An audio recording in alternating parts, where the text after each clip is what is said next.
नागपूर जिल्ह्याच्या कामठी स्थानिक नगरपरिषदेच्या उपाध्यक्ष निवडणुकीआधी शहरात मोठे राजकीय वळण लागले आहे। भाजपने इतर पक्षांच्या प्रमुख नगरसेवकासह आपल्या नगरसेवकांना एकत्र करून कामठी नगरविकास आघाडीची स्थापना केली आहे। या नवीन आघाडीने नगरपरिषदेची राजकीय गणिते पूर्णपणे बदलून टाकली आहेत।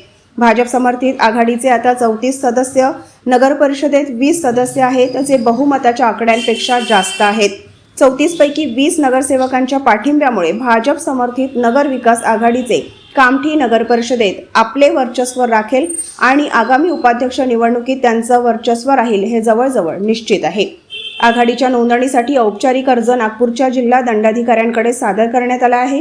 आघाडीशी संबंधित नगरसेवकांचे म्हणणे आहे की शहराचा सर्वांगीण विकास आणि नगरपरिषदेत स्थिर प्रशासन सुनिश्चित करण्यासाठी हे पाऊल उचलण्यात आले आहे। भाजप समर्थित कामठी नगरविकास आघाडीचे अध्यक्ष आणि नगरसेवक यांनी जिल्हा दंडाधिकारी डॉक्टर विपिन इटनकर यांची भेट घेतली।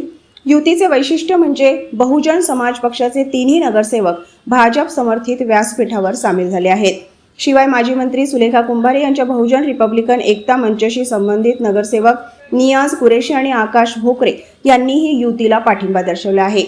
या घडामोडीमुळे विरोधी गट विचारात पडला आहे। सर्व आघाडी सदस्यांच्या एकमताने लालसिंग सोनीलाल यादव यांची गटनेतेपदी निवड करण्यात आली आहे। त्यांना सर्व सदस्यांवर नियंत्रण आणि व्हीप जारी करण्याचे अधिकार देण्यात आले आहेत। Nitin Ravekar, news live 18 Kamthi.